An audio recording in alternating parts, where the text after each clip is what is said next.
ನಾನಿವತ್ತು KPSC KS ಪೇಪರ್ನ prelims ಪೇಪರ್ನ ತಗೊಂಡ್ ಬಂದಿದ್ದೀನಿ. Will decode this. ನಿಮಗೆ ಗೊತ್ತಿರೋ ಹಾಗೆ ಮೊದಲನೇದಾಗಿ ನಾವು ಎಕ್ಸಾಮಿನರ್ ಮೈಂಡ್ಸೆಟ್ನ ಅರ್ಥ ಮಾಡ್ಕೋಬೇಕು. ಎಕ್ಸಾಮಿನರ್ ಮೈಂಡ್ಸೆಟ್ನ ಅರ್ಥ ಮಾಡ್ಕೊಳ್ಳೋದು ಕ್ವಶನ್ ಪೇಪರ್ ಮುಖಾಂತರ ಮಾತ್ರ.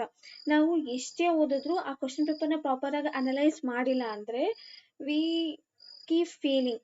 ಹಾಗಾಗಿ ನಾನು ಏನ್ ಮಾಡ್ತಿದ್ದೀನಿ ಅಂದ್ರೆ ಒಂದು ಪರ್ಟಿಕ್ಯುಲರ್ ಕ್ವಶನ್, ಆ ಕ್ವಶನ್ಗೆ ರಿಲೇಟೆಡ್ ಈಗ ಮೇಡಮ್ ಬಿಕಾಜಿ ಕಾಮ ಅಂತ ಇದ್ದಾರೆ. ಫಸ್ಟ್ ಅವ್ರು ಯಾರು ಅಂತ ನಾವು ತಿಳ್ಕೊಂಡಾದ್ಮೇಲೆ ಆ ಒಂದು ಪರ್ಸನಾಲಿಟಿಗೆ ಸಂಬಂಧಿತವಾಗಿ ಇನ್ಯಾವ್ದಾದ್ರು ಕ್ವಶನ್ಸ್ ಬಂದಿದೆಯಾ ಅಂತ ನೋಡಿ ಅದ್ರಲ್ಲಿ ಏನ್ ಇಂಪಾರ್ಟೆಂಟ್ ಇದೆ ಅನ್ನೋದನ್ನ ನಾನು ನಿಮಗೆ ತಿಳಿಸ್ತೀನಿ. ಓಕೆನಾ? So consider the following statement related to madam Bhikaiji Cama. ಮೊದಲನೇದಾಗಿ ಇವ್ರು ಯಾರು ಅಂತ ತಿಳ್ಕೊಳ್ಳೋಣ.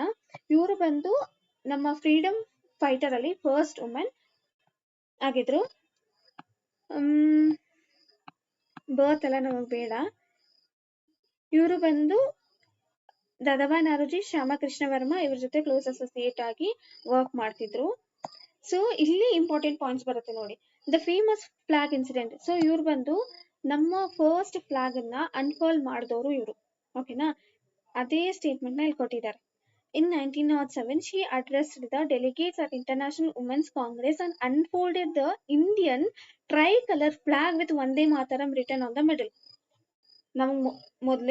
ನಮಗ್ ಮೇಡಮ್ ಬಿಕಾಜಿ ಕಾಮ ಅಂದ್ರೆ ಯಾರು ಅಂತ ಗೊತ್ತಿರೋದಿಲ್ಲ, ನಾರ್ಮಲ್ ಆಗಿ ಓದ್ಕೊಂತ ಹೋದ್ರೆ. ಅದಾದ್ಮೇಲೆ ಫ್ಲಾಗ್ ಅಂತೆ, ಆ ಫ್ಲಾಗ್ ಅಲ್ಲಿ ವಂದೇ ಮಾತರಂ ಅಂತೆ, ಇದು ನಮ್ಗೆ ಐಡಿಯಾನೇ ಇರೋದಿಲ್ಲ ಅಲ್ವಾ? ಈ ರೀತಿ ನಾವು ಕ್ವಶನ್ ಪೇಪರ್ ನ ಡಿಕೋಡ್ ಮಾಡೋದ್ರಿಂದ, ಕ್ವಶನ್ ಪೇಪರ್ ಮುಖಾಂತರ ಓದೋದ್ರಿಂದ ನಿಮ್ಗೆ ಸಿಲೆಬಸ್ ಕೂಡ ಹಂಗೆ ರಿವೈಸ್ ಆಗ್ತಾ ಹೋಗುತ್ತೆ, ಮತ್ತೆ ಎಕ್ಸಾಮಿನರ್ ಮೈಂಡ್ ಸೆಟ್ ಕೂಡ ಚೆನ್ನಾಗಿ ಅರ್ಥ ಮಾಡ್ಕೋತೀರಾ. ಓಕೆನಾ? So this statement is correct. Next ಬಂದು ಆ ಫ್ಲಾಗ್ ಯಾವ ತರ ಇತ್ತು ಅನ್ನೋದು ನಿಮ್ಗೆ ಗೊತ್ತಿರಬೇಕು. ಆರಿಜಾಂಟಲ್ ಸ್ಟ್ರಿಪ್ಸ್ ಇತ್ತು, ಲೋಟಸ್ ಇತ್ತು, ವಂದೇ ಮಾತರಂ ಅದರಲ್ಲಿ ಬರ್ತಿತ್ತು. ಮತ್ತೆ ಇವರು ಬಂದು ವಂದೇ ಮಾತರಂ ಅನ್ನೋ ರೆವಲ್ಯೂಷನರಿ ನ್ಯೂಸ್ ಪೇಪರ್ನ ಇದು ಮಾಡಿದ್ದಾರೆ. ಈಗ ಅವ್ರಿಗೆ ರಿಲೇಟೆಡ್ ಆಗಿರುವಂತ ಇಂಪಾರ್ಟೆಂಟ್ ಆಗಿರುವಂತ PYQs ನ ನೋಡ್ಕೊಳ್ಳೋಣ. ಈಗ ನೋಡಿ, ಇದು SSC ಅಲ್ಲಿ ಕೇಳಿರುವಂತದ್ದು. In August 1907, just a second, August 1907, Madam Bikaji Kama became the first person to host Indian flag on foreign soil in ಇಲ್ಲಿ ಜರ್ಮನಿಯಲ್ಲಿ. ಓಕೆನಾ? ಜರ್ಮನಿ. ಅದಾದ್ಮೇಲೆ ನೀವು ಕೀ ಪಾಯಿಂಟ್ಸ್ ಅನ್ನೋದನ್ನ ಓದಿದಾಗ ನಿಮ್ಗೆ ಏನಾಗುತ್ತೆ, ರಿವಿಷನ್ ಆಗುತ್ತೆ. ಅದಾದ್ಮೇಲೆ ಯಾವ್ಯಾವ ಇಂಪಾರ್ಟೆಂಟ್ ಪಾಯಿಂಟ್ಸ್ ನೀವು ಇನ್ಕ್ಲೂಡ್ ಮಾಡಬೇಕು ಅನ್ನೋದು ನಿಮ್ಗೆ ಗೊತ್ತಾಗುತ್ತೆ. She is also known as the mother of Indian revolution. ಅದೇ ಸ್ಟೇಟ್ಮೆಂಟ್ ಇಲ್ಲಿ ಬಂದಿದೆ. ಓಕೆನಾ? ಅದಾದ್ಮೇಲೆ she founded the Paris Indian society. ಇಲ್ಲೇನ್ ಕೇಳಿದ್ದಾರೆ, she founded the London Indian society. Actually ಅವ್ರು ಫೌಂಡ್ ಮಾಡಿದ್ದು Paris Indian society. London Indian society ಬಂದು ದಾದಾಬಾಯಿ ನಾರೋಜಿ. ದಾದಾಬಾಯಿ ನಾರೋಜಿ ಕೂಡ ತುಂಬಾ ಇಂಪಾರ್ಟೆಂಟ್ ಪರ್ಸನಾಲಿಟಿ. ಇವರು ಒಂದು ಪ್ರಿನ್ಸಿಪಲ್ ಏನೋ ಒಂದು ಕಾನ್ಸೆಪ್ಟ್ ಕೊಟ್ಟಿದ್ದಾರೆ. ಆ ಕಾನ್ಸೆಪ್ಟ್ ಏನು ಅಂತ ಹೇಳಿ ಆಯ್ತಾ?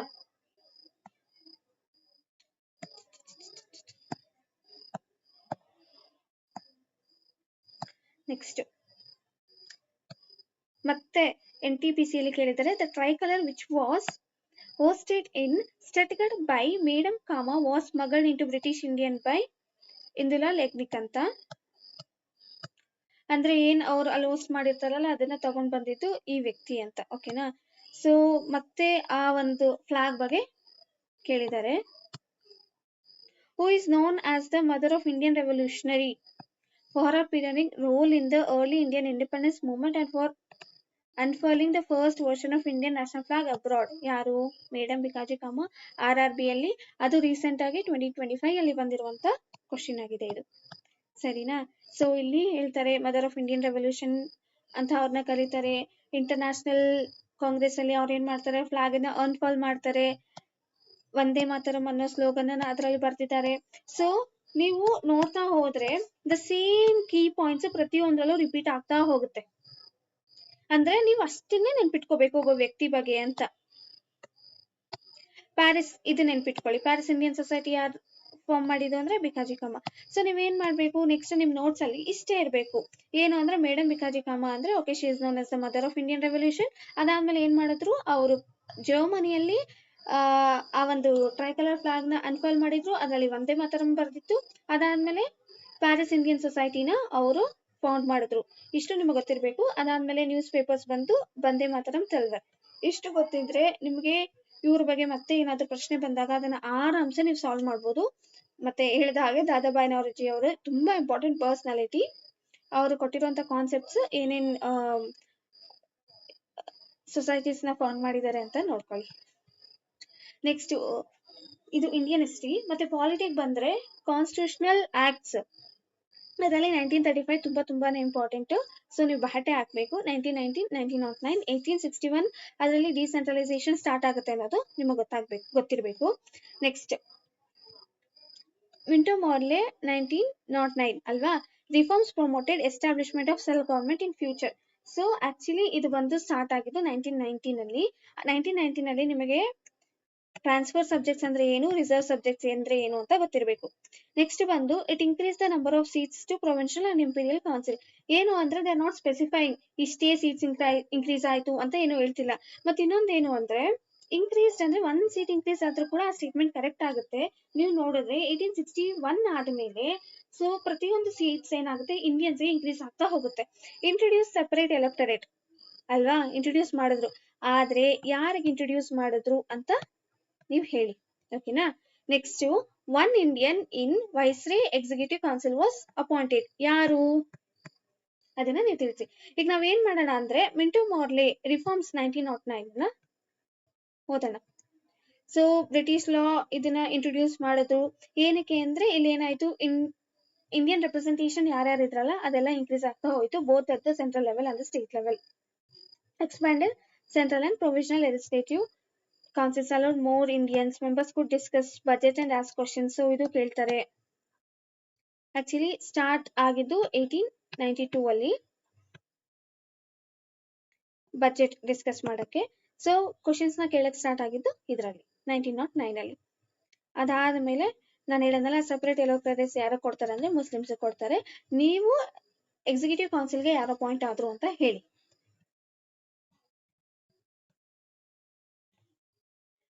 ಕಾನ್ಸ್ಟಿಟ್ಯೂಷನಲ್ ಆಕ್ಟ್ಸ್ ತುಂಬಾನೇ ಇಂಪಾರ್ಟೆಂಟ್, ಅದನ್ನೆಲ್ಲ ಓದ್ಕೊಳ್ಳಿ. ಅಂಡ್ 1 ಪೇಜ್ ಅಲ್ಲಿ ಬರ್ಕೊಂಡ್ಬಿಡಿ. ಯಾಕಂದ್ರೆ ಎಷ್ಟೇ ಸತಿ ನಾವು ಓದಿದ್ರು ಅದು ಕನ್ಫ್ಯೂಸ್ ಆಗ್ತಾ ಹೋಗುತ್ತೆ. ಈ ರೀತಿ ನಾವು PYQs ನ ಮಾಡ್ಕೊಂತ ಹೋದ್ರೆ ಕನ್ಫ್ಯೂಷನ್ ಆಗೋದಿಲ್ಲ. ಇದನ್ನ ಹೆಂಗ್ ಮಾಡ್ಬೇಕು ಅಂದ್ರೆ ಸಿಂಪಲ್, ಆ ಪರ್ಟಿಕ್ಯುಲರ್ ಆಕ್ಟ್ ನ ಹಾಕಿ ನೀವು ಗೂಗಲ್ ಅಲ್ಲಿ ಆ ಪರ್ಟಿಕ್ಯುಲರ್ ಆಕ್ಟ್ ನ ಹಾಕಿ PYQ ಟೆಕ್ಸ್ಟ್ ಬುಕ್, ಆ ಪರ್ಟಿಕ್ಯುಲರ್ ವರ್ಡ್ ಅನ್ನ ಹಾಕಿ PYQ ಟೆಕ್ಸ್ಟ್ ಬುಕ್ ಹಾಕಿದ್ರೆ ಕೊಡುತ್ತೆ. ಅಂಡ್ ನಿಮ್ಗೆ ಇನ್ನೂ UPSC ಲೆವೆಲ್ ಬೇಕಂದ್ರೆ ಎಕ್ಸಾಮ್ ರೋಬೋಟ್ ನ ಯೂಸ್ ಮಾಡ್ಕೋಬಹುದು. ನೆಕ್ಸ್ಟ್ ಬಂದು ಲಾಹೋರ್ ರೆಸಲ್ಯೂಷನ್. ಸೊ ಇಲ್ಲಿ ನೋಡಿ ಸೆಲೆಕ್ಟ್ ಇನ್ಕರೆಕ್ಟ್ ಅಂತ ಹೇಳಿದ್ದಾರೆ, ಅಂದ್ರೆ ಯಾವ್ದು ರಾಂಗ್ ಇದೆ ಅದನ್ನ ನೀವು ಸ್ಟೇಟ್ಮೆಂಟ್ ನ ಚೂಸ್ ಮಾಡ್ಬೇಕು ಅಂತ ಹೇಳಿದ್ದಾರೆ. ಮೊದಲನೇದಾಗಿ ಲಾಹೋರ್ ರೆಸಲ್ಯೂಷನ್ ಅಂದ್ರೆ ಸೊ ಇದು ಬಂದು All India Muslim League adopt ಮಾಡ್ಕೊಂಡಿದ್ದು. ಏನಕ್ಕೆ ಅಂದ್ರೆ ನಮ್ಮ ಒಂದು ದೇಶ ಏನಿತ್ತಲ್ಲ ಆಗ ವಿತೌಟ್ ಅಂದ್ರೆ ಬಿಫೋರ್ ಪಾರ್ಟಿಷನ್ ಅಲ್ಲಿ ಮುಸ್ಲಿಂ ಮೆಜಾರಿಟಿ ಯಾವ್ಯಾವ ಏರಿಯಾಸ್ ಇದೆಯೋ ಅದನ್ನೆಲ್ಲ ಇಂಡಿಪೆಂಡೆಂಟ್ ಸ್ಟೇಟ್ಸ್ ಆಗಿ ಮಾಡಬೇಕು ಅಂತ ಹೇಳಿ ತಂದಂತದ್ದು ಲಾಹೋರ್ ರೆಸಲ್ಯೂಷನ್. ಅದಾದ್ಮೇಲೆ ಅದನ್ನ ಪಾಕಿಸ್ತಾನ್ ರೆಸಲ್ಯೂಷನ್ ಅಂತ ಕೂಡ ಕರೀತಾರೆ. ಆದರೆ ಅದರಲ್ಲಿ ಯಾವುದೇ ರೀತಿಯ ಪಾಕಿಸ್ತಾನ್ ಅನ್ನೋ ವರ್ಡ್ ನ ಎಕ್ಸ್ಪ್ಲಿಸಿಟ್ ಆಗಿ ಮೆನ್ಷನ್ ಅವರು ಮಾಡಿಲ್ಲ, ಓಕೆನಾ. ಸೊ ಇದರಲ್ಲಿ it was adapted by the all India Muslim League in March 1940. ನಾವು KPSC ಎಕ್ಸಾಮ್ಸ್ ಓದ್ಬೇಕಾದ್ರೆ ಡೇಟಾ ಫ್ಯಾಕ್ಟ್ಸ್ ತುಂಬಾನೇ ಇಂಪಾರ್ಟೆಂಟ್ ಆಗುತ್ತೆ. UPSC ಅಲ್ಲಿ ಡೇಟಾನ ಚೇಂಜ್ ಮಾಡುವಂತ ಚಾನ್ಸಸ್ ಜಾಸ್ತಿ ಇರುತ್ತೆ. ಬಟ್ ನಾವು KPSC ಈ ತರ PESC ಓದ್ಬೇಕಾದ್ರೆ ಡೇಟಾ ಫ್ಯಾಕ್ಟ್ಸ್ ತುಂಬಾನೇ ಇಂಪಾರ್ಟೆಂಟ್ ಆಗುತ್ತೆ, ಅದನ್ನ ನೆನಪಲ್ಲಿ ಇಟ್ಕೊಳ್ಳಿ. Next resolution stated that the areas in which the Muslims are numerically in majority as in the north western. ನಿಮ್ಗೆ ಗೊತ್ತಿರೋ ಹಾಗೆ ಈ ಕಡೆ ಅಲ್ವಾ ಮುಸ್ಲಿಂ ಜಾಸ್ತಿ ಇದ್ದಿದ್ದು. ಸೊ ಅದೇನಾಗಬೇಕಾಗಿತ್ತು, ಅದನ್ನ ಇಂಡಿಪೆಂಡೆಂಟ್ ಸ್ಟೇಟ್ಸ್ ಆಗಿ ಕನ್ವರ್ಟ್ ಮಾಡಬೇಕು ಅಂತ ಹೇಳ್ತಾರೆ. ಅದಾದ್ಮೇಲೆ resolution does not include the word Pakistan anywhere. ಇವೆಂತೂ ನಮ್ಗೆ ಇದು ಒಂಥರ ಎಕ್ಸ್ಟ್ರೀಮ್ ವರ್ಡ್ ಅಂತ ಅನ್ಸಿದ್ರು ಕೂಡ ಲಾಹೋರ್ ರೆಸಲ್ಯೂಷನ್ ಅಲ್ಲಿ ಯಾವುದೇ ರೀತಿಯ ಪಾಕಿಸ್ತಾನ್ ಅನ್ನೋ ಪದವನ್ನ ಇನ್ಕ್ಲೂಡ್ ಮಾಡಿಲ್ಲ. Next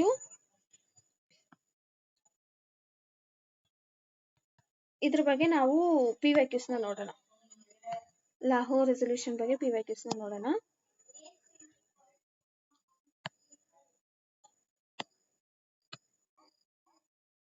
Which of the following resolution formally declared a separate nation for Muslims of British India during the freedom struggle? ಯಾವ್ದಂದ್ರೆ ಲಾಹೋರ್ ರೆಸಲ್ಯೂಷನ್, ಓಕೆನಾ.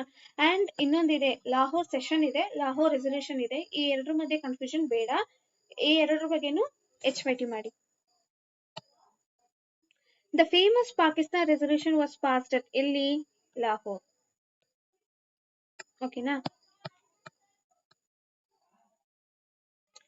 ಈಗ ನೀವು ಇಲ್ಲಿ ನೋಡಿದ್ರೆ ನಿಮಗೆ ಗೊತ್ತಾಗುತ್ತೆ ಏನಂದ್ರೆ it was planned in the resolution that the majority area of Muslims in India, the northwestern and eastern zones, were grouped to constitute the independent state in which the constituted unit shall be sovereign and autonomous ಅಂತ ಹೇಳ್ತಾರೆ.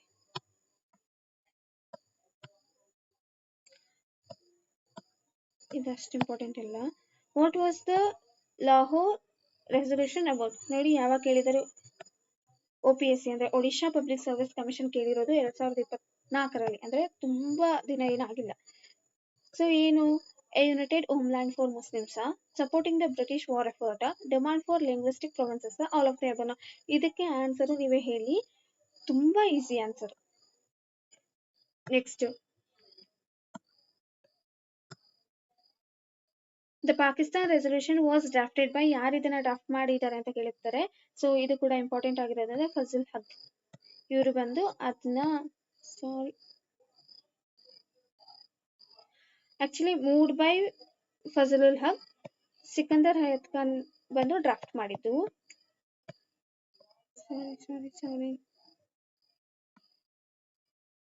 ನೋಡಿ, it was formally moved in the general session by Fazl Haq, ಆದ್ರೆ ಅದನ್ನ draft ಮಾಡಿದ್ದು ಸಿಕಂದರ್ ಹಯತ್ ಖಾನ್. ಇದು ಅಂದ್ರೆ data ನೆನ್ಪಿಟ್ಕೊಳ್ಳೋದು ತುಂಬಾನೇ ಒಳ್ಳೆಯದು. ನಾನು ಹೇಳದ್ನಲ್ಲ, ಲಾಹೋರ್ ಸೆಷನ್ ಬೇರೆ, ಲಾಹೋರ್ ರೆಸಲ್ಯೂಷನ್ ಬೇರೆ. So next, consider the following statement with reference to Meena Bazaar. ಮೊದಲನೇದಾಗಿ ಮೀನಾ ಬಜಾರ್ ಅಂದ್ರೆ ಏನು ಅಂತಾನೆ ನಮ್ಗೆ ಗೊತ್ತಿರೋದಿಲ್ಲ. ಅದ್ರ ಮೇಲೆ ಕ್ವಶನ್ ಬಂದಾಗ ಯಾವ ರೀತಿ ಸಾಲ್ವ್ ಮಾಡ್ಬೇಕು ಅನ್ನೋದು ನಮ್ಗೆ ಗೊತ್ತಿರೋದಿಲ್ಲ. ಓಕೆನಾ? ಸೊ ಆದ್ರೆ ನಾನು ಏನು ಅಂದ್ರೆ, Shahjahan arrange such bazaar on the occasion of every festival. So ಏನೋ ಒಂದು ಬಜಾರ್ ಇದೆ, ಪ್ರತಿಯೊಂದು ಫೆಸ್ಟಿವಲ್ ಆದ್ಮೇಲೆನೂ ಅದನ್ನ ಮಾಡುವಂಥದ್ದು ತುಂಬಾ ಕಷ್ಟ ಆಗುತ್ತಲ್ಲ. ಸೊ ನೀವು 3ನ ಎಲಿಮಿನೇಟ್ ಮಾಡಿದ್ರೆ will get the answer. And ನಿಮ್ಗೆ ಗೊತ್ತಿರಬೇಕು, ಕೆಲವೊಂದು ವರ್ಡ್ಸ್ ಇರುತ್ತೆ, that words are extreme. Every, invariably, only, ಈ ತರ ಕೆಲವೊಂದು ವರ್ಡ್ಸ್ ಇರುತ್ತೆ. ಆ ವರ್ಡ್ಸ್ ನ ನೀವು ಐಡೆಂಟಿಫೈ ಮಾಡಿ, ನೀವ್ ಅದನ್ನ ಅಪ್ಲೈ ಮಾಡಿ ವರ್ಕ್ ಆಗ್ತಿದೆಯಾ ಇಲ್ಲ ಅಂತ ನೋಡಿ ನೆಕ್ಸ್ಟ್ ಎಕ್ಸಾಮ್ಸ್ಗೆ ಅಪ್ಲೈ ಮಾಡಿ. ಓಕೆನಾ? ಸೊ ಈಗ ಮೀನಾ ಬಜಾರ್ ಅಂದ್ರೆ ಏನು ಅಂತ ತಿಳ್ಕೊಳ್ಳೋಣ. ಮೀನಾ ಬಜಾರ್ ಅಂದ್ರೆ ಇದು ಒಂಥರ ಮಾರ್ಕೆಟ್ ತರ. ಓಕೆನಾ? ಆ ಮಾರ್ಕೆಟ್ ಕೆಲವೊಂದು ಸ್ಪೆಸಿಫಿಕ್ ಒಕೇಶನ್ಸ್ ಆದ್ಮೇಲೆ ಅದನ್ನ ಆ ಮಾರ್ಕೆಟ್ ನ ಓಪನ್ ಮಾಡ್ತಾರೆ. ಅಲ್ಲಿ ಏನ್ ಮಾಡ್ತಾರೆ ಅಂದ್ರೆ, ಹೆಣ್ಮಕ್ಳು ಸೇಲ್ ಮಾಡ್ತಾರೆ. ರಾಯಲ್ ವುಮೆನ್ ಯಾರು ಇರ್ತಾರಲ್ವಾ, ಅವರು ಬಂದು ಎಲ್ಲಾ ವಸ್ತುಗಳನ್ನ ತಗೋತಾರೆ. ಸೊ ಫಸ್ಟ್ ಇದನ್ನ ಇಂಟ್ರೊಡ್ಯೂಸ್ ಮಾಡಿದ್ದು ಹುಮಾಯೂನ್ ಅವರು. ಅದಾದ್ಮೇಲೆ ಅಕ್ಬರ್ ಬಂದು exalted such days of festival as schools dress. ಇದು ನಿಮ್ಗೆ ಇನ್ನೊಂದು ಗೊತ್ತಿರಬೇಕು, ಅಕ್ಬರ್ ಬಂದು HYT, ಅಕ್ಬರ್ ದಿ ಇಬಾದತ್ ಖಾನ, ಮತ್ತೆ ಅವ್ರು ತಂದಿರುವಂತ ಕೆಲವೊಂದು ರಿಫಾರ್ಮ್ಸ್, ಅವ್ರು ಏನಕ್ಕೆ ಸಪೋರ್ಟ್ ಮಾಡ್ತಾ ಇದ್ರು, ಅವ್ರು ಯಾವ್ದಕ್ ಸಪೋರ್ಟ್ ಮಾಡ್ತಾ ಇದ್ರು, ಇದೆಲ್ಲ ತುಂಬಾನೇ ಅಕ್ಬರ್ ಇಸ್ ಕಂಪ್ಲೀಟ್ಲಿ HYT. ಅದ್ರ ಬಗ್ಗೆ ನೀವು ನೋಡ್ಕೊಳ್ಳಿ. ಈಗ ಯಾವ ರೀತಿ ಮಾಡ್ಬೇಕು ಅಂದ್ರೆ ಸಿಂಪಲ್. ಯಾವ ತರ ಅಂದ್ರೆ, ನೋಟ್ಸ್ ಹೆಂಗ್ ಮಾಡ್ಬೇಕು, ಅಕ್ಬರ್ PYQ ಟೆಕ್ಸ್ಟ್ ಬುಕ್ ಅಂತ ಹಾಕಿ, ನಿಮ್ಗೆ ಇಲ್ಲಿ ಬರುತ್ತೆ. ಸೊ ಇದರಲ್ಲಿ ನೀವು ನೋಡ್ತೀರಾ, with reference to Akbar conquest consider the following and arrange them in chronological order ಅಂತ ಇರುತ್ತೆ. ಸೊ ಇದರಲ್ಲಿ ನೀವು ನೋಡಿದಾಗ ನಿಮ್ಗೆ ಇಲ್ಲಿ ಪಾಯಿಂಟ್ಸ್ ಕೊಟ್ಟಿರ್ತಾರೆ. ಆ ಪಾಯಿಂಟ್ಸ್ ಅಲ್ಲಿ ಟೈಮ್ ಮ್ಯಾನ್ ಇರುತ್ತೆ. ಅದ್ರಲ್ಲಿ ನಿಮ್ಗೆ ಯಾವ್ದು ಇಂಪಾರ್ಟೆಂಟ್ ಅಂತ ಅನ್ಸುತ್ತೆ, ಅದನ್ನ ಕೆಲವೊಂದು ಪಾಯಿಂಟ್ಸ್ ತುಂಬಾನೇ ಇಂಪಾರ್ಟೆಂಟ್ ಇರುತ್ತೆ, ಅದನ್ನ ಬರ್ಕೊಳ್ಳಿ. ಅಂಡ್ ನೀವು ಅದೇ ತರ ಪ್ರತಿಯೊಂದು ಕ್ವಶನ್ ಸಾಲ್ವ್ ಮಾಡ್ತಾ ಹೋದ್ರೆ ನಿಮ್ಗೆ ಗೊತ್ತಾಗುತ್ತೆ, okay fine, this are the things that is asked by that particular commission ಅಂತ. Under Akbar, the system of zabt was established over a large area from Punjab to Awadh. In the 17th century North India, the system of zabt lost much ground to the system of Kannad. ಈ ತರ ಆ questions ನ ಓದಿ ಅರ್ಥ ಮಾಡ್ಕೊಳ್ಳಿ.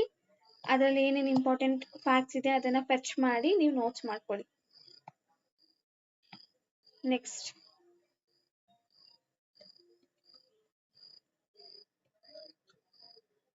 Which of the following statements relation to Shivaji ತುಂಬಾ important. Maratha administration ಯಾವ ರೀತಿ ಬರುತ್ತೆ, ಯಾವ ರೀತಿ ಅವರು ರೆವೆನ್ಯೂ ಕಲೆಕ್ಟ್ ಮಾಡ್ತಾರೆ ಅಂದ್ರೆ ಚೌತು ಮತ್ತು ಸರ್ದೇಶ್ ಮುಖಿ ಅಂತ ಎರಡು ರೀತಿಯ ಅವರು ಟ್ಯಾಕ್ಸಸ್ ನ ಕಲೆಕ್ಟ್ ಮಾಡ್ತಾರೆ, ಅದು ಇಂಪಾರ್ಟೆಂಟ್. ಎಷ್ಟು ಕಲೆಕ್ಟ್ ಮಾಡ್ತಾರೆ ಅನ್ನೋದು ಕೂಡ ಇಂಪಾರ್ಟೆಂಟ್. ಅಂಡ್ ಇನ್ನೊಂದೇನು ಅಂದ್ರೆ Shivaji was only son of the Shahaji. So ನಾನು ಹೇಳಿದ್ನಲ್ಲ ಕೆಲವೊಂದು ಎಕ್ಸ್ಟ್ರೀಮ್ ವರ್ಡ್ಸ್ ಇರುತ್ತೆ, ಎಕ್ಸ್ಟ್ರೀಮ್ ವರ್ಡ್ಸ್ ಎಲಿಮಿನೇಟ್ ಮಾಡಿದ್ರೆ will get the answer. So ಅದನ್ನ ಐಡೆಂಟಿಫೈ ಮಾಡುವಂತ ಜವಾಬ್ದಾರಿ ನಿಮ್ದು. ಏನಕ್ಕೆ ಅಂದ್ರೆ ಎಕ್ಸಾಮ್ ಪ್ರೆಷರ್ ಅಲ್ಲಿ ಕೆಲವೊಂದ್ ಟೈಮ್ ನಾವು ಆ ಪರ್ಟಿಕ್ಯುಲರ್ ಎಕ್ಸ್ಟ್ರೀಮ್ ಸ್ಟೇಟ್ಮೆಂಟ್ ನ ಅಥವಾ ಎಕ್ಸ್ಟ್ರೀಮ್ ವರ್ಡ್ ನ ಹುಡುಕೋದಕ್ಕೆ ಹೋಗೋದಿಲ್ಲ, ಅಥವಾ ಅದಲ್ಲಿದ್ರು ಕೂಡ ಆ ಎಕ್ಸಾಮ್ ಪ್ರೆಷರ್ ಅಲ್ಲಿ ಏನಾಗುತ್ತೋ ಗೊತ್ತಿಲ್ಲ ನಾವು ಬಿಟ್ಬಿಡ್ತೀವಿ.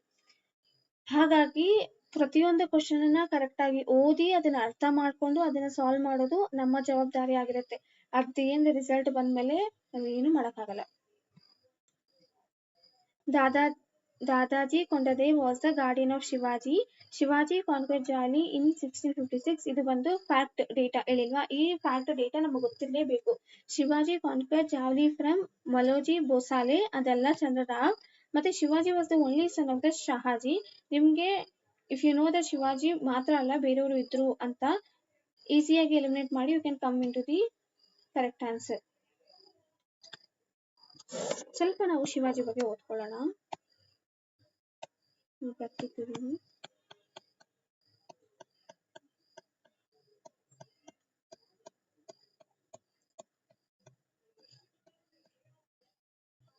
ಮೀನಾ ಬಜಾರ್ ಅಂದ್ರೆ ನೋಡಿ ಈ ರೀತಿ ಮಾರ್ಕೆಟ್ ಟೈಪ್ ಇರತ್ತಂತೆ. So special market that is organised by the Mughal empire under the Akbar. ಅದನ್ನ ಫಸ್ಟ್ ಇಂಟ್ರೊಡ್ಯೂಸ್ ಮಾಡಿದ್ದು ಹುಮಾಯೂನ್. ಅಂಡ್ ನೀವು ಯಾವುದೇ ಒಂದು ಫ್ಯಾಕ್ಟ್ ನಿಮಗೆ ಗೊತ್ತಿಲ್ಲ ಅಂದ್ರೆ you can take the help of the AI. So ಅದಕ್ಕೆ ಕೊಟ್ಟು ನೀವು ಈ ತರ ಸಿಂಪಲ್ ಆಗಿ ಎಕ್ಸ್ಪ್ಲೈನ್ ಮಾಡಿ ಅಂದ್ರೂ ಕೂಡ ಅದು ಎಕ್ಸ್ಪ್ಲೈನ್ ಮಾಡುತ್ತೆ. ಛತ್ರಪತಿ ಶಿವಾಜಿ ಮಹಾರಾಜ್ ಇವರು ತುಂಬಾನೇ ಇಂಪಾರ್ಟೆಂಟ್ ಆಗಿರೋದ್ರಿಂದ ನಾನು ಈ ರೀತಿ ಎಕ್ಸ್ಪ್ಲೈನ್ ಮಾಡ್ತಾ ಇದ್ದೀನಿ. Founder of the Maratha empire and ನಿಮ್ಗೆ ಗೊತ್ತಿರೋ ಹಾಗೆ ಅವರು ಗೊರಿಲ್ಲಾ ವಾರ್ಫೇರ್ ಅದರಲ್ಲಿ ತುಂಬಾ ನಿಪುಣತೆಯನ್ನು ಹೊಂದಿದ್ರು. ಸೊ ಸ್ವರಾಜ್ಯ ಅನ್ನೋ ಒಂದು ಐಡಿಯಾನ ಪ್ರಮೋಟ್ ಮಾಡಿದ್ ಇವರು. Built one of the strongest fort based. ಅದಾದ್ಮೇಲೆ ನೇವಿನೂ ಕೂಡ ಫಸ್ಟ್ ನಮ್ಮ ಇಂಡಿಯಾಗೆ ಇಂಡಿಯನ್ ಪರ್ಟಿಕ್ಯುಲರ್ ಪರ್ಸನ್ ತಂದಿದ್ದು ಅಂದ್ರೆ ಅದು ಶಿವಾಜಿನೇ. ಗಾರ್ಡಿಯನ್ ಅಂಡ್ ಮೆಂಟರ್ ಯಾರಾಗಿದ್ರು ಅಂದ್ರೆ ದಾದಾಜಿ ಕೊಂಡದೇವ್. ಸೇಮ್ ಥಿಂಗ್ ಇಲ್ಲಿ ಬಂದಿದೆ.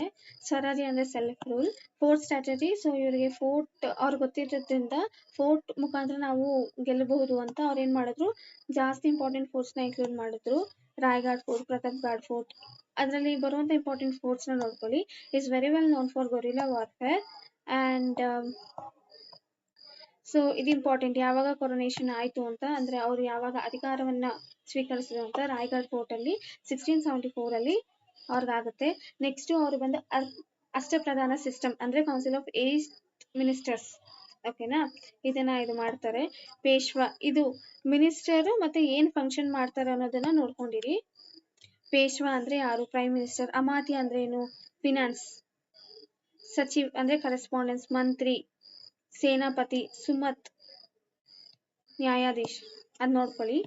Next revenue system very very important. ಇಲ್ಲೂ ಕೂಡ ರೈತವಾರಿ ಸಿಸ್ಟಮ್ ಅನ್ನೋದನ್ನ ಇಂಪ್ಲಿಮೆಂಟ್ ಮಾಡಿದ್ರು. ಅಂದ್ರೆ ಡೈರೆಕ್ಟ್ ಆಗಿ ಫಾರ್ಮರ್ಸ್ ಇಂದಾನೆ ರೆವೆನ್ಯೂ ತಗೊಳ್ಳೋಂಥದ್ದು.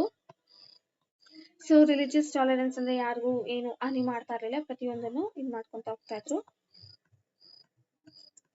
ಸೊ ಇದು ಬಂದು ಶಿವಾಜಿಯವರ ಬಗ್ಗೆ. ಕೆಲವೊಂದು ಅವರ ಬಗ್ಗೆ ಇರುವಂತ PYQs ನ ನೋಡ್ಕೊಳ್ಳೋಣ.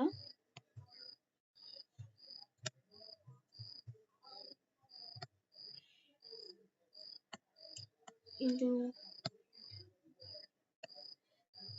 ನೋಡಿ, ಇದು HPSC ಅಲ್ಲಿ ಅಂದ್ರೆ PSC ಎಕ್ಸಾಮ್ಸ್ ಅಲ್ಲೇ ಕೇಳಿರುವಂತದ್ದು. ಇಲ್ಲಿ ನಾನು ಹೇಳಿದ್ನಲ್ಲ ಡೇಟಾ ಮತ್ತೆ ಫ್ಯಾಕ್ಟ್ಸ್ ತುಂಬಾನೇ ಇಂಪಾರ್ಟೆಂಟ್ ಆಗುತ್ತೆ. ಅದ್ರಲ್ಲಿ ನಾವು ಒಂಚೂರು ತಪ್ಪಿದ್ರು ಕೂಡ we might lose marks. So in 1676 Shivaji crown himself formally Raigad. Correct statement correct ಇದೆ, ಆದ್ರೆ ವಾಟ್ ಎವರ್ ದ ಇಯರ್ ಅವ್ರು ಕೊಟ್ಟಿದಾರಲ್ಲ ಆ ಇಯರ್ ರಾಂಗ್ ಇದೆ. So is statement wrong. The Karnataka expedition was the last major expedition of Shivaji. In 1678, Shivaji campaigned against Karnataka and forced Qutub Shah to pay subsidy of 1 lakh sons. So ಇದರಲ್ಲಿ ಒಂದೇ ಒಂದು statement correct ಇದೆ, ಅದು ಬಂದು ಇದು. ಇಲ್ಲಿ ಬಂದು years ನವರು ರಾಂಗ್ ಆಗಿ ಕೊಟ್ಟಿದ್ದಾರೆ. 1676 ಅಲ್ಲ 1674 ಅಲ್ಲಿ ಅವ್ರೇನ್ ಮಾಡ್ತಾರೆ, ರಾಜ್ಗರ್ ಅಲ್ಲಿ ಒಂದು ಅಧಿಕಾರವನ್ನ ಕೊರೋನೇಷನ್ ಆಗುವಂಥದ್ದು ಅವ್ರಿಗೆ. Karnataka expedition was the last major expedition of Shivaji. ಹೌದು, ಇದು ಸರಿ. ಆದರೆ ಇದು ನೋಡಿ 1678 1677 ಈ ರೀತಿ ಏನ್ ಮಾಡ್ತಾರೆ, ಅವರು ಡೇಟಾನ ತುಂಬಾ ಅದ್ಲು ಬದ್ಲು ಮಾಡ್ಕೊಡ್ತಾರೆ. ದ ನಾವೆಲ್ ಫೋರ್ಟ್ಸ್ ಹೇಳಿದ್ನಲ್ಲ, CAPF ಅಲ್ಲಿ ಬಂದಿರೋಂಥದ್ದು. ಛತ್ರಪತಿ ಶಿವಾಜಿ ಮಹಾರಾಜರದು ಏನೇನ್ ಫೋರ್ಟ್ಸ್ ಇದೆಯೋ ಅದೆಲ್ಲ ತುಂಬಾನೇ ಇಂಪಾರ್ಟೆಂಟ್. ಸುವರ್ಣದುರ್ಗ, ವಿಜಯದುರ್ಗ, ಸಿಂಧುದುರ್ಗ, ಕೊಲ್ಲಪ ಈ 4 ಕೂಡ ಛತ್ರಪತಿ ಶಿವಾಜಿ ಮಹಾರಾಜ್ ಅವರ ಟೈಮಲ್ಲೇ ಇದ್ದಿದ್ದು. ಮತ್ತೆ ಅದು ಎಲ್ಲಿ ಲೊಕೇಶನ್ ಇದೆ ಅನ್ನೋದನ್ನ ಸ್ವಲ್ಪ ನೋಡ್ಕೊಳ್ಳಿ. Consider the following statement about the administrative measures of Shivaji. ನಾನು ಅಲ್ಲಿ ನಿಮ್ಗೆ ಹೇಳಿದೆ ಅಷ್ಟಪ್ರಧಾನ ಅಂದ್ರೆ ಈ ತರ ಅಷ್ಟಪ್ರಧಾನ ಸಿಸ್ಟಮ್ ಅನ್ನೋದು ಇಂಪಾರ್ಟೆಂಟ್. ಏನಕ್ಕೆ ಹೇಳಿದೆ ಅಂದ್ರೆ ಈ ರೀತಿ ನಾವು ಕೂಡ ಪರ್ಟಿಕ್ಯುಲರ್ ನ ಅನಲೈಸ್ ಮಾಡಿ ಅದನ್ನ ನೋಡಿ ತಿಳ್ಕೊಂಡು ಓಕೆ ಫೈನ್ ಈ ತರ ಬಂದ್ರೆ ನಾವು ಯಾವ ತರ ನಮ್ಮ ಮೈಂಡ್ ಆ ಪರ್ಟಿಕ್ಯುಲರ್ ಆಪ್ಷನ್ ಅನ್ನ ಚೂಸ್ ಮಾಡಬೇಕು ಅಂತ ಯೋಚನೆ ಮಾಡಿ ಇದು ಮಾಡಿರೋಂಥದ್ದು. The scheme of Ashtapradhan ministers was completed and announce at the time of Shivaji coronation with the regulations and duties properly defined. Shivaji introduced Marathi in place of Persian and coined Sanskrit technical terms for administrative purpose. ನೀವೇ ಯೋಚನೆ ಮಾಡಿ, ಈಗ ಶಿವಾಜಿ ಇರೋದು ನಮ್ಮ ಇಂಡಿಯಾದಲ್ಲಿ and Persian is some other foreign language. ಏನನ್ನ ನಾವು foreign ಲ್ಯಾಂಗ್ವೇಜ್ಗೆ ಹೆಚ್ಚು ಮಹತ್ವ ಕೊಡ್ತೀವಿ? ಶಿವಾಜಿ ಬಂದು ನಮ್ಮ ಇಂಡಿಯನ್ ಆಗಿರೋದ್ರಿಂದ ಅವ್ರ ಪ್ಲೇಸ್ ಅಲ್ಲಿ ಯಾವ ಭಾಷೆನ ಅವ್ರು ಮಾತಾಡ್ತಾರೋ ಅದಕ್ಕೆ ತಾನೇ ಅವರು ಇಂಪಾರ್ಟೆನ್ಸ್ ನ ಕೊಡ್ತಾರೆ. ಹಾಗಾಗಿ both of the statements are right. ನೀವಿಲ್ಲಿ ನೋಡ್ಬೋದು. ಮತ್ತೆ ನೋಡಿ ಕೀ ಪಾಯಿಂಟ್ಸ್ ಅಲ್ಲಿ ಬಂದಿರೋಂಥದ್ದು ಅದೇ administrative measures of Shivaji. So ಇದರಿಂದ ನಿಮ್ಗೆ ಏನ್ ಅರ್ಥ ಆಗ್ಬೇಕು? Okay fine, administrative measures of Shivaji is very very important. Maratha administration is very very important. Next Chauth and Sardeshmukhi, very very important. Maratha and Sanskrit in administration. Shivaji was a proponent of promoting regional languages. Obviously ನಮ್ಮ ಒಂದು Indian ಆಗಿರೋದ್ರಿಂದ ಇಲ್ಲಿರೋರಾಗಿರೋದ್ರಿಂದ ಆ ಒಂದು ಸ್ಥಳೀಯ ಭಾಷೆಯನ್ನ promote ಮಾಡುವಂತ ಉತ್ಸುಕತೆ ಪ್ರತಿಯೊಬ್ಬರಲ್ಲೂ ಇರುತ್ತೆ. In replacing Persian and dominant administrative language during the Mughal era with Marathi in his administration. In addition to Marathi, Shivaji introduced Sanskrit technical terms for various administrative purposes. This was part of his broader effort to foster a sense of cultural pride and identity among its subjects. ಓಕೆನಾ? ನೀವು ಶಿವಾಜಿ ಬಗ್ಗೆ ಇನ್ನು ಶಿವಾಜಿ ಹಾಗೂ Maratha administration ಬಗ್ಗೆ ಇನ್ನು work ಮಾಡಿ and ಇದು ತುಂಬಾ ನಿಮ್ಗೆ ಗುಡ್ ಹೀಲ್ಡ್ ಮಾಡುತ್ತೆ ಆಯ್ತಾ. ಅಂದ್ರೆ ದ ರೇಟ್ ಆಫ್ ಇನ್ವೆಸ್ಟ್ಮೆಂಟ್, ನೀವು ಎಷ್ಟು ಟೈಮಿನ ಇದಕ್ಕೆ ಕೊಡ್ತೀರಲ್ಲ, the investment is very much higher in this.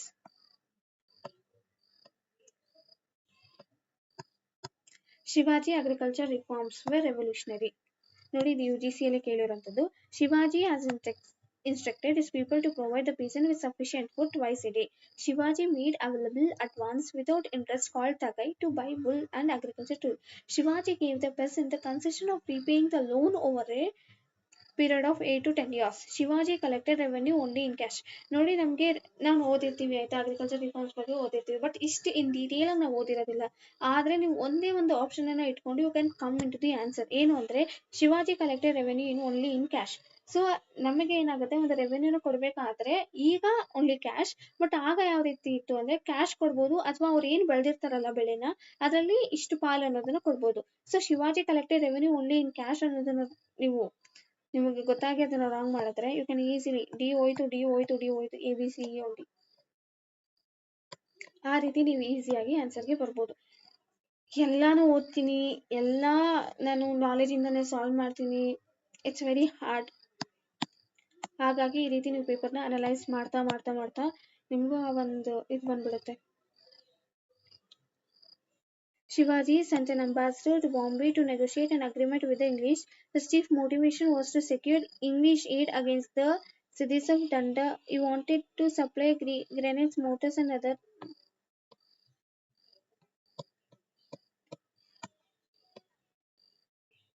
Next ಬಂದು Indian statutory commission. Indian statutory commission ಅನ್ನ ಒಂದು ಎಲ್ರಿಗೂ ಗೊತ್ತಿರೋ ನೇಮ್ ಅಂದ್ರೆ ಸೈಮನ್ ಕಮಿಷನ್. ಯೂಶಲಿ ನಾವು ಸೈಮನ್ ಕಮಿಷನ್ ಅಂತ ಓದಿರ್ತೀವಿ, ಬಟ್ ಇಂಡಿಯನ್ ಸ್ಟ್ಯಾಟ್ಯೂಟರಿ ಕಮಿಷನ್ ಅಂತ ಬಂದಾಗ ಆ ಎಕ್ಸಾಮ್ ಟೈಮಲ್ಲಿ ಏನಿದು ಹೊಸದ್ ಕೇಳ್ಬಿಟ್ಟಿದ್ದಾರೆ ಅಂತ ನಮ್ಗೆ ಅನ್ಸುತ್ತೆ. ಓಕೆನಾ. ದ ಕಮಿಷನ್ ವಾಸ್ ಅಪಾಯಿಂಟೆಡ್ ಇನ್, ಮತ್ತೆ ಅಲ್ಲಿ ಏನ್ ಕೇಳಿದ್ದಾರೆ, ರಾಂಗ್ ಯಾವ್ದಿದೆ ಅಂತ ಕೇಳಿದ್ದಾರೆ. ಸೊ ಇದನ್ನ ತಲೆಗೆ ಯಾವಾಗ್ಲೂ ನೆನ್ಪಿಟ್ಕೋಬೇಕು. ಫಸ್ಟ್ ನಾನು ಸೈಮನ್ ಕಮಿಷನ್ ಬಗ್ಗೆ ಹೇಳ್ಬಿಡ್ತೀನಿ. ಸೈಮನ್ ಕಮಿಷನ್ ಬಂದು 1919 ಆಕ್ಟ್ ಏನ್ ಬಂದಿತ್ತಲ್ಲ, ಆ 1919 ಆಕ್ಟ್ಗೆ ರಿವ್ಯೂ ಮಾಡೋದಕ್ಕೆ 10 ವರ್ಷ ಆದ್ಮೇಲೆ ಬರ್ತೀನಿ ಅಂತ ಹೇಳಿದ್ದು. ಆದ್ರೆ ಅವರು 2 years ಪ್ರಯಾರ್ ಆಗಿ ಬಂದ್ರು. ಅದಾದ್ಮೇಲೆ ಸೈಮನ್ ಕಮಿಷನ್ ಅಲ್ಲಿ 7 ಜನ ಕೂಡ ಯುರೋಪಿಯನ್ಸ್ ಇರೋದ್ರಿಂದ, ಅಲ್ಲಿ ಯಾರು ಕೂಡ ಒಬ್ರು ಕೂಡ ಇಂಡಿಯನ್ ಮೆಂಬರ್ ಇಲ್ದಿರೋದ್ರಿಂದ ಸೈಮನ್ ಗೋ ಬ್ಯಾಕ್ ಅನ್ನೋ ಒಂದು ಚಳುವಳಿ ಕೂಡ ನಡೀತು. ಮೇನ್ ಆಗಿಷ್ಟು. ಅದಾದ್ಮೇಲೆ ಆ ಒಂದು ಇದಾದ್ಮೇಲೆ ನೆಹರು ರಿಪೋರ್ಟ್, ಅದಾದ್ಮೇಲೆ ರೌಂಡ್ ಟೇಬಲ್ ಕಾನ್ಫರೆನ್ಸ್ ಆಗುತ್ತೆ. ಸೊ ನೆಕ್ಸ್ಟ್ 1935 ಆಕ್ಟ್ ಇದ್ರ ಬೇಸಿಸ್ ಮೇಲೆ ಬರುತ್ತೆ. The commission was appointed in 1927 to review the Government of India Act 1919 and propose constitutional reforms for India. Correct. The commission included only one Indian member. ನಾನು ಮೊದಲೇ ನಿಮ್ಗೆ ಹೇಳಿದ್ದೀನಿ, ಅದರಲ್ಲಿ ಯಾರು ಕೂಡ ಒಬ್ರು ಕೂಡ ಇಂಡಿಯನ್ ಮೆಂಬರ್ ಇರಲಿಲ್ಲ, which sparked widespread protest across the country. The outcome of the commission and the round table conference was the Government of India Act. So this is very very important. ಇದನ್ನ ಬಹಟ್ ಮಾಡಿದ್ರು ಕಮ್ಮಿನೇ ಆಯ್ತಾ. Next, government of India act 1935 introduce diarchy in the provinces. So ಮೊದಲನೇದಾಗಿ diarchy ಅಂದ್ರೆ ಏನು, ನೀವು ಈ ರೀತಿ ಕ್ವಶನ್ ಪೇಪರ್ನ ಅನಲೈಸ್ ಮಾಡ್ಬೇಕಾದ್ರೆ ಅಕಸ್ಮಾತ್ ನಿಮ್ಗೆ ಕೆಲವೊಂದು ಟಾಪಿಕ್ ಗೊತ್ತಿಲ್ಲ ಅಂದ್ರು ಆ ಪ್ರತಿಯೊಂದು ಪದ ಕೂಡ ನಿಮಗೆ ಗೊತ್ತಿರೋ ತರ ನೀವು ಓದ್ಕೋಬೇಕು. ಡಯಾರ್ಕಿ ಬಂದು ಏನ್ ಮಾಡ್ತಾರೆ ಅಂದ್ರೆ, they will divide the subjects into transfer subject and reserve subject. So ಇದರಲ್ಲಿ ಯಾವ ಸಬ್ಜೆಕ್ಟ್ಸ್ ಇದೆ ಅನ್ನೋದು ತಿಳ್ಕೊಬೇಕು ಆಯ್ತಾ ನೀವು. ಏನಾಗಿತ್ತು ಅಂದ್ರೆ 1919 ಅಲ್ಲಿ ಈ ಡಯಾರ್ಕಿನ ಏನ್ ಮಾಡಿದ್ರು, ಪ್ರೊವಿನ್ಸಸ್ಗೆ ಇಂಟ್ರೊಡ್ಯೂಸ್ ಮಾಡಿದ್ರು. ಆದ್ರೆ 1935 ಅಲ್ಲಿ ಪ್ರೊವಿನ್ಸ್ಗೆ ಅಬಾಲಿಷ್ ಮಾಡಿ ಸೆಂಟರ್ ಲೆವೆಲ್ ಅಲ್ಲಿ ಇಂಟ್ರೊಡ್ಯೂಸ್ ಮಾಡಿದ್ರು.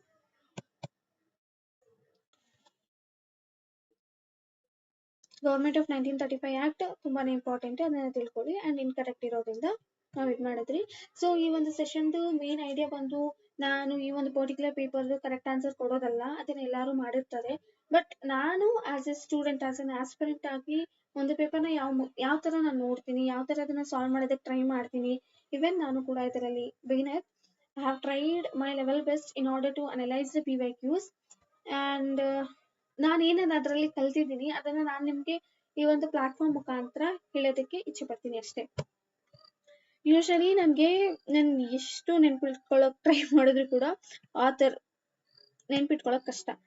ಸೊ ನಾನು ಈ ತರ ಪರ್ಟಿಕ್ಯುಲರ್ ಕ್ವಶನ್ಸ್ನೆಲ್ಲ ತುಂಬ ಬಿಡ್ತೀನಿ.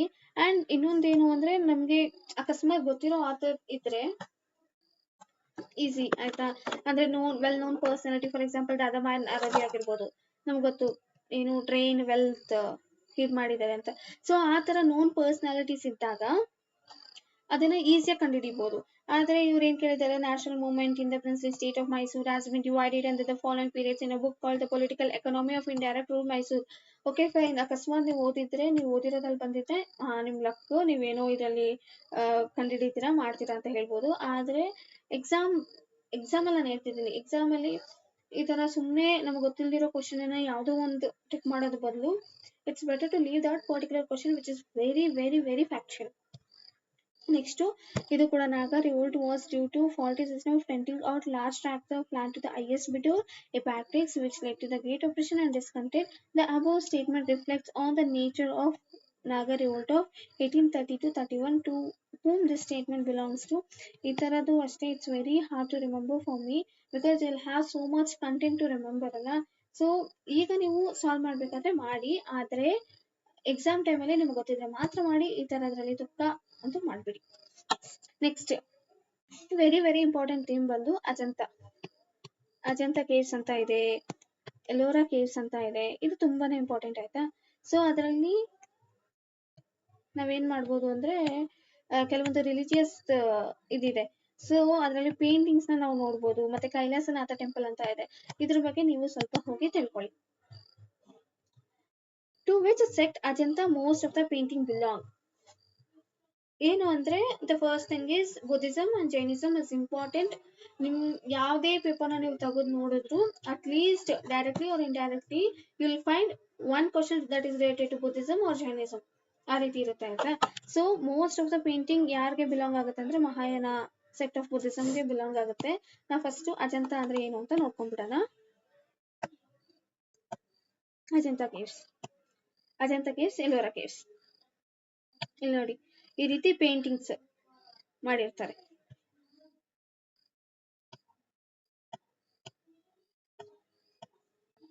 This are the architecture.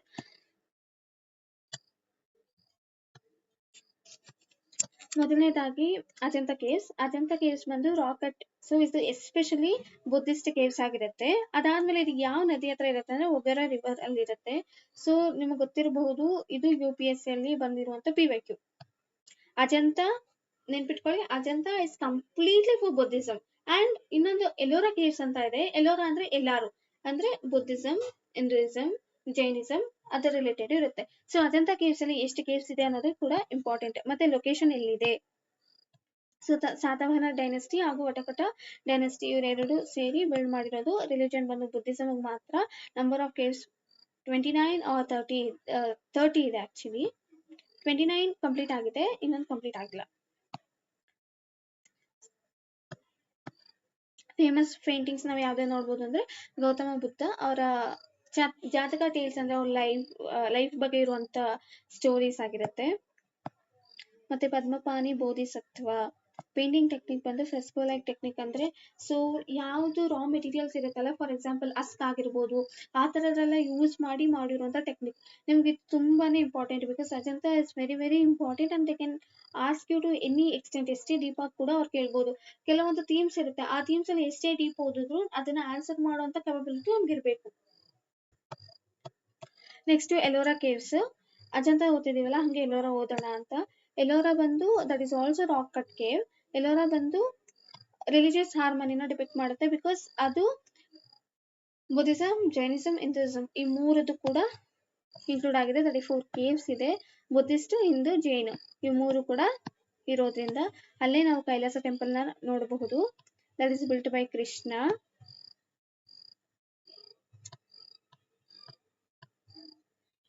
So ಅಲ್ಲಿ ನಾವು ಯಾವ್ಯಾವ sculpture Ramayana related, Mahabharata related, Shiva related, Vishnu related, Buddhism ಅಂದ್ರೆ ಬುದ್ಧ ರಿಲೇಟೆಡ್, ಜೈನಿಸಮ್ ಅಂದ್ರೆ ಮಹಾವೀರ ಅವರ ರಿಲೇಟೆಡ್ ಎಲ್ಲ ನಾವು ನೋಡ್ಬೋದು. ಅಂಡ್ ಡಿಫರೆನ್ಸಸ್ ನಿಮ್ಗೆ ಗೊತ್ತಿರಬೇಕು. Ajanta is for only Buddhism and Ellora ಏನಕ್ಕೆ ಇವತ್ತು ಹೇಳ್ತಿದ್ದೀನಿ ಅಂದ್ರೆ ಇದನ್ನೇ ಅವರು ಟ್ರಾಪ್ ಆಗಿ ನಮಗೆ ಕೊಟ್ಬಿಡ್ತಾರೆ.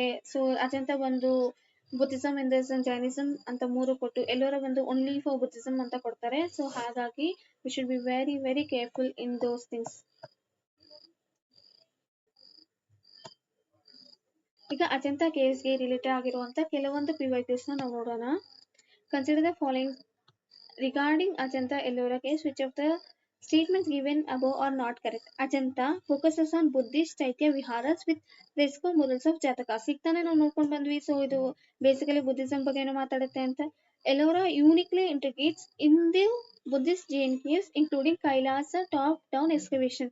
ಸೊ ಕೈಲಾಸ ಟೆಂಪಲ್ ನ ಯಾರು ಬಿಲ್ಡ್ ಮಾಡಿದ್ದು ಹೇಳಿ ಆಯ್ತಾ. The Elephanta caves differ in that they are marine eroded granite with Shaiva reliefs like Maheshamurti. So actually ಇದರಲ್ಲಿ ಯಾವ್ದು ಸ್ಟೇಟ್ಮೆಂಟ್ ರಾಂಗ್ ಇಲ್ಲ. ಈ ಮೂರು ಸ್ಟೇಟ್ಮೆಂಟ್ ಕೂಡ ಕರೆಕ್ಟ್ ಆಗಿದೆ. ಅದ್ರ ಬಗ್ಗೆ ಇರುವಂತ ಎಕ್ಸ್ಪ್ಲನೇಷನ್ಸ್ ನ ನೀವು ನೋಡ್ಕೋಬಹುದು. ಅಜಂತ ಕೇವ್ ಮಹಾರಾಷ್ಟ್ರದಲ್ಲಿರುವಂತದ್ದು ಅಂಡ್ 30 ಬುದ್ಧಿಸ್ಟ್ ಕೇವ್ಸ್ ಇದೆ. ಕೇವ್ಸ್ ಅಲ್ಲಿ ಪೇಂಟಿಂಗ್ಸ್, ಸ್ಕಲ್ಪ್ಚರ್ಸ್ ನೋಡ್ಕೋಬಹುದು. ಯಾವ್ದು ಫ್ರೆಸ್ಕೋ ಆರ್ಟ್. ಓಕೆನಾ. ಸೊ ಇದು ಬಂದು that is also part of UNESCO world heritage site. ಹಾಗಾಗಿ ನಿಮಗೆ ಗೊತ್ತಿರಲೇಬೇಕು. ಎಲ್ಲೋರಾ ಕೂಡ ವರ್ಲ್ಡ್ ಹೆರಿಟೇಜ್ ಸೈಟ್ ಬರುತ್ತೆ. ಎಲಿಫೆಂಟಾ ಕೂಡ ವರ್ಲ್ಡ್ ಹೆರಿಟೇಜ್ ಸೈಟ್ ಗೆ ಬರುತ್ತೆ. ಸೊ ಈ ಮೂರಕ್ಕೂ ಇರುವಂತ ಡಿಫ್ರೆನ್ಸಸ್ ಏನು ಅಂದ್ರೆ ಬುದ್ಧಿಸ್ಟ್ ಮಾತ್ರ, Hindu, Buddhist and Jain caves. So ಇಲ್ಲೂ ಕೂಡ ಇಂಪಾರ್ಟೆಂಟ್ ಪಾಯಿಂಟ್ಸ್ ಕೊಟ್ಟಿದ್ದಾರೆ ಅಂದ್ರೆ ಅರ್ಥ ಮಾಡ್ಕೊಳ್ಳಿ. That is very very important. And ನಿಮ್ಗೆ ಯಾವಾಗ್ಲೇ ಅಜಂತ ಅಂತ ಹೇಳಿದ ತಕ್ಷಣ you should know that okay fine ಅದು ಬುದ್ಧಿಸಮ್ ಮಾತ್ರ ಬಿಲಾಂಗ್ ಆಗುತ್ತೆ ಅಂತ. ಅದಾದ್ಮೇಲೆ ನೀವು ಬೇರೆ ಫ್ಯಾಕ್ಟ್ ಅನ್ನ ನೆನ್ಪಿಟ್ಕೊಳಕ್ ಟ್ರೈ ಮಾಡ್ಬೇಕು ಹೊರತು ಅಜಂತ ಅಂದ ತಕ್ಷಣ ಏನು ಅಂತಲ್ಲ. ಅಜಂತ ಅಂದ್ರೆ ಕೇವ್. ಯಾವ್ದ್ರಲ್ಲಿ ಏನಿರುತ್ತೆ ಅದ್ರಲ್ಲಿ ಮೇನ್ಲಿ ಬುದ್ಧಿಸಮ್ ರಿಲೇಟೆಡ್ ಏನಿರುತ್ತೆ, ಮಹಾಯಾನ ಅಂದ್ರೆ ಆ ಒಂದು ಪೇಂಟಿಂಗ್ಸ್ ಇರುತ್ತೆ. ಆ ಪೇಂಟಿಂಗ್ಸ್ ಯಾವ ತರ ಇರುತ್ತೆ, ಫಿಸ್ಕೋ ಆರ್ಟ್ ಅಲ್ಲಿ ಇರುತ್ತೆ. ಈ ರೀತಿ ಮಾಡೋದ್ರಿಂದ ನಮಗೆ ಬೆಟರ್ ರಿಕಾಲ್ ಬರುತ್ತೆ ಅಂಡ್ ಎಕ್ಸಾಮ್ ಟೈಮಲ್ಲಿ ರಿಟೆನ್ಷನ್ ಜಾಸ್ತಿ ಇರುತ್ತೆ.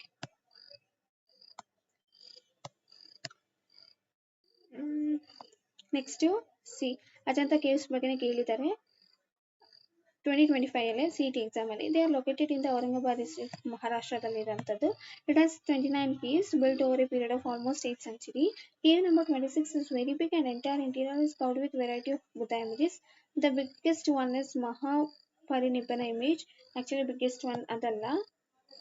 And ಇದರಲ್ಲಿ the first two statements are correct. 29 complete ಆಗಿದೆ, ಬಟ್ ಇನ್ಕ್ಲೂಡಿಂಗ್ ಅಂದ್ರೆ ಕಂಪ್ಲೀಟ್ ಇರೋದು ಟೋಟಲ್ ಇರೋದು 30, 29 ಕನ್ಸ್ಟ್ರಕ್ಷನ್ಸ್ ಕಂಪ್ಲೀಟ್ ಆಗಿದೆ. ಈಗ ನೋಡಿ ಕಂಪ್ಲೀಟ್ ಏನು ಪೇಂಟಿಂಗ್, ಅಜಂತಾ ಪೇಂಟಿಂಗ್ ಅಲ್ಲಿ ಯಾವ ರೀತಿ ಇದೆ ಅನ್ನೋದು ಎಷ್ಟು ಡೀಪ್ ಆಗಿ ಕೊಟ್ಟಿದ್ದಾರೆ ಅಂದ್ರೆ, the surface of the rock was coated with clay mixed with rice earth and gum and a coat of lime was applied over this. The outline drawing was done first on the lime coating and colors were added subsequently. So ಎರಡು statement correct. ಏನಕ್ಕೆ ಅಂದ್ರೆ Ajanta painting ಯಾವ ರೀತಿ ಮಾಡಿದ್ದಾರೆ ಅನ್ನೋದನ್ನ ಈ ಒಂದು kind of description ತರ ಅವರು ಕೊಟ್ಟಿರುವಂತದ್ದು ನೋಡಿ. ಸೊ ಈ ಪಾಯಿಂಟ್ಸ್ ನ ಓದ್ಕೊಳ್ಳಿ, ಅರ್ಥ ಮಾಡ್ಕೊಳ್ಳಿ and please right on your notes. And ಇದನ್ನೆಲ್ಲ ನೀವು ಕಂಪ್ಲೀಟ್ ಆಗಿ ಓದೋದಕ್ಕೆ ಆಗೋದಿಲ್ಲ. ಇದನ್ನ ನಾನು ಯಾವ ರೀತಿ ಅರ್ಥ ಮಾಡ್ಕೊಳಕ್ ಸ್ಟಾರ್ಟ್ ಮಾಡಿದೆ ಅಂದ್ರೆ ಶಾಂತಪ್ಪ ಸರ್ ಇಂದ. ಶಾಂತಪ್ಪ ಸರ್ ಬಂದು HYT ಕ್ಲಾಸಸ್ ನ ಮಾಡ್ತಾರೆ. ಸೊ ಅದರಲ್ಲಿ ಐ ಹೀಲ್ಡಿಂಗ್ ಟಾಪಿಕ್ಸ್ ಏನ್ ಓದಬೇಕು ಏನು ಓದಬಾರ್ದು ಅಂತ ಕ್ಲಿಯರ್ಲಿ ಡಿಸ್ಟಿಂಗ್ವಿಶ್ ಮಾಡ್ತಾರೆ. Actually it brought immense definition in my preparation. So consistency ಆಗಿ ನಾವು ಹೋಮ್ವರ್ಕ್ ನ ಮಾಡಿ ಅವ್ರಿಗೆ ಕಲಿಸಿ ಅವರು ಕ್ವಶನ್ ಆನ್ಸರ್ಸ್ ನ ನಮಗ್ ಕೇಳಿದಾಗ, so that that increases your confidence. What do the paintings of Ajanta depict? ಏನ್ ಡಿಪಿಕ್ಟ್ ಮಾಡುತ್ತೆ? Jatakas. Jatakas is related to Buddhism. So ನಿಮ್ಗೆ ನೋಡಿ ಬುದ್ಧಿಸಂ ಅಂತ ಗೊತ್ತಿದ್ರೆ ಸಾಕು, ಎಷ್ಟೊಂದು ಕ್ವಶನ್ಸ್ ನಮಗೆ ಸಾಲ್ವ್ ಆಗುತ್ತೆ. And Buddhism and Jainism is very very important. Please do homework on this. So next ನೀವೆಲ್ಲ ನೋಡ್ಕೊಳ್ಳಿ. Next Rajaram Mohan Roy is also very important personality. ಇವ್ರ ಬಗ್ಗೆ ಕ್ವಶನ್ಸ್ ಕೂಡ UPSC 2025 ಅಲ್ಲಿ ಬಂದಿತ್ತು. ಅಂಡ್ ರಿಪೀಟೆಡ್ಲಿ ಈ ಒಂದು ಪರ್ಟಿಕ್ಯುಲರ್ ಪರ್ಸನಾಲಿಟಿ ರಿಪೀಟ್ ಆಗ್ತಾನೆ ಹೋಗ್ತಿದೆ. ದ ಫಸ್ಟ್ ಥಿಂಗ್ ಇಸ್ ಇವರು ಬಂದು ಸೋಶಿಯೋ ರಿಲಿಜಿಯಸ್ ಮೂವ್ಮೆಂಟ್ ಅಲ್ಲಿ ಇದ್ದಂಥವ್ರು ಅಂಡ್ ಸತಿನ ಅಬಾಲಿಷ್ ಮಾಡಿದಂಥವ್ರು. ಇವ್ರಿಗೆ ರಾಜ ಅನ್ನೋ ಟೈಟಲ್ ಅಕ್ಬರ್ II ಅವರು ಕೊಟ್ಟಿದ್ದು. ಇವರು ಐಡಿಯಲ್ ಅಂದ್ರೆ ಮೂರ್ತಿ ಪೂಜೆಯನ್ನ ನಿರಾಕರಿಸ್ತಾರೆ. ಆದ್ರೆ ಮೋನೋಥಿಸಂ ಅಂದ್ರೆ ಸಿಂಗಲ್ ಗಾಡ್ ಅಲ್ಲಿ ಅವ್ರಿಗೆ ಬಿಲೀವ್ ಇದೆ, ಬಟ್ ಐಡಿಯಲ್ ವರ್ಷಿಪ್ ಅಲ್ಲ. ಸೊ ನೆಕ್ಸ್ಟ್ ಬಂದು ಈ founded the servants of Indian society. Wrong, ಇವರೆಲ್ಲ ಫೌಂಡ್ ಮಾಡಿದ್ದು. Actually, Servants of Indian Society is founded by Gopala Krishna Gokhale. He is also one of the prominent personality. Mahatma ಗಾಂಧಿಗೆ ಗುರುಗಳವರು. ಅವರು ಮಹಾತ್ಮ ಗಾಂಧಿನ ಗುರು ಅಂತ ಸ್ವೀಕರಿಸ್ತಾರೆ. So Mahatma Gandhi is also prominent personality. ನಿಮ್ಗೆ ಹಿಂಗಾದ್ರೂ ಮಾಡಿ ಅದು ಬರುತ್ತೆ, ಅಂದ್ರೆ directly or indirectly you will get at least 1 or 2 questions in your paper. Sorry. ಈಗ ರಾಜಾರಾಮ್ ಮೋಹನ್ ರಾಯ್ ಬಗ್ಗೆ ನೋಡಿ. ಆಕ್ಚುಲಿ UKPSC ಅಲ್ಲಿ 2022 ಅಲ್ಲಿ ರಾಜಾರಾಮ್ ಮೋಹನ್ ರಾಯ್ ಗಿಫ್ಟ್ ಮೋನೋಥಿಸ್ಟ್ ಅಂತ ಒಂದು ಬರ್ದಿದ್ರು. ಅದನ್ನ ಯಾವ ಲ್ಯಾಂಗ್ವೇಜ್ ಅಲ್ಲಿ ಅಂತ ಬರ್ತಿದ್ರು ಅಂದ್ರೆ ಪರ್ಷಿಯನ್ ಲ್ಯಾಂಗ್ವೇಜ್. ಅದನ್ನ ಏನಂತ ಕರೀತಾರೆ ಅಂದ್ರೆ ತುಫ್ಫತುಲ್ ಮುಹಾವಿದ್ದೀನ್ ಅಂತ ಕರೀತಾರೆ. ನಾವು ಅಕಸ್ಮಾತ್ PYQs ನ ಈ ರೀತಿ ಸಿಸ್ಟಮ್ಯಾಟಿಕ್ ಆಗಿ ಸಾಲ್ವ್ ಮಾಡಿದ್ರೆ we could have easily solved this question. And ನಿಮ್ಗೆ ಇನ್ನೊಂದು ಏನು ಅಂದ್ರೆ ಗೋಪಾಲ ಕೃಷ್ಣ ಗೋಖಲೆ ಅವರು ಸರ್ವೆಂಟ್ಸ್ ಆಫ್ ಇಂಡಿಯನ್ ಸೊಸೈಟಿನ ಫಾರ್ಮ್ ಮಾಡಿದ್ದಾರೆ. ಅದು ರಾಜಾರಾಮ್ ಮೋಹನ್ ರಾಯ್ ಎಲ್ಲ ಅಂತ ಗೊತ್ತಾಗಿದ ತಕ್ಷಣ you can easily read in this answer. ಓಕೆನಾ. ಸೊ ಸತಿಪ್ರಥನ ಅಬಲಿಷ್ ಮಾಡಿದ್ದು ಅವರೇ. ಆಗ ಟೈಮಲ್ಲಿ ಅವ್ರ ಜೊತೆ ಇದ್ದಿದ್ದು lord William Bentinck. Rajaram Mohan Roy was one of the founders of Brahmo Sabha. Atmiya ಸಭಾವನ್ನ ಕೂಡ ಅವರು ರಚನೆ ಮಾಡಿದ್ರು. ಅದಾದ್ಮೇಲೆ he has done wonderful job in field of politics, public administration, education ಹಾಗೂ ರಿಲಿಜನ್ ಬಗ್ಗೆ ವೇದಾಂತ ಕಾಲೇಜ್ ನ ಕೂಡ ಅವ್ರು ಎಸ್ಟಾಬ್ಲಿಷ್ ಮಾಡಿದ್ರು. ರಾಜಾರಾಮ್ ಮೋಹನ್ ರಾಯ್ ಅವರಿಗೆ ಫಾದರ್ ಆಫ್ ಇಂಡಿಯನ್ ರೆನೆಸೆನ್ಸ್ ಅಂತ ಕೂಡ ಕರೀತಾರೆ.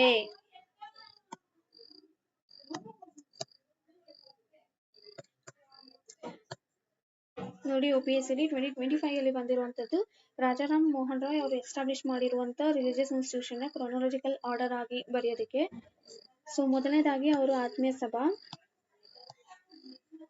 ಅದಾದ್ಮೇಲೆ ಯುನಿಟೇರಿಯನ್ ಕಮಿಟಿ, ನೆಕ್ಸ್ಟ್ ವೇದಾಂತ ಕಾಲೇಜ್, ಲಾಸ್ಟ್ ಅಲ್ಲಿ ಅಂದ್ರೆ 1828 ಅಲ್ಲಿ ಇಲ್ಲಿ ಬರ್ತಿದ್ದೀನಿ ನೋಡಿ. 1828 ಅಲ್ಲಿ ಅವರು ಬ್ರಹ್ಮ ಸಮಾಜನ ಎಸ್ಟಾಬ್ಲಿಷ್ ಮಾಡ್ತಾರೆ. ಸೊ ಇದೇ ತರ ನೀವು PYQs ನ ಅನಲೈಸ್ ಮಾಡ್ತಾ ಇರಿ. ಅಂಡ್ ನಿಮಗೆ ಗೊತ್ತಿರೋ ಹಾಗೆ ಕರ್ನಾಟಕದಲ್ಲಿ ನೆಕ್ಸ್ಟ್ ಕಂಪ್ಲೀಟ್ ಆಗಿ ಎಷ್ಟೊಂದು ರೆಕ್ರೂಟ್ಮೆಂಟ್ಸ್ ಆಗುತ್ತೆ ಅಂತ ಹೇಳ್ತಿದ್ದಾರೆ. So all the best for you all, keep your preparation on. ನಾನು ಏನಾದರೂ ಹೇಳ್ಕೊಡೋದ್ರಲ್ಲಿ ತಪ್ಪಿದ್ರೆ ಅಥವಾ ಏನಾದರೂ ಎಡವಿದ್ರೆ ಕ್ಷಮೆ ಇರಲಿ. ಧನ್ಯವಾದ. Thank you so much.